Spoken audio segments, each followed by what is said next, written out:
তুমি তখন কই গেছিলা? তোমার টাইকেও পাচ্ছি না। ওই প্রবাসী টাকা দিল, আমি তোমাকে এত টাকা ডাকলাম, তোমার মানে পাচ্ছি না। উনি 5,000 টাকা দিল লন্ডন প্রবাসী। মান্নান ভিডিও নিল, মান্নান এখানে, মান্নান কোথায় তোমার সাথে বসে?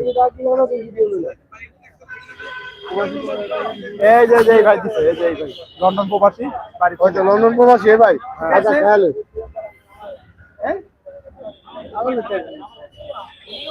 দর্শক, এই যে আমাদের সোহেল ভাইকে দেখছেন, এই সোহেল ভাই এই লন্ডন থেকে মিজান ভাইয়ের ভিডিও দেখতো, কিন্তু এখন বাংলাদেশে হচ্ছে ভাই, সে তার সিলেট, সে নিজে তার সব ফ্যামিলি নিয়ে খেতে আসছে এবং দোকান নিয়ে তরকারির জন্য দাঁড়িয়ে আছে এবং 5,000 টাকা দিয়েছে।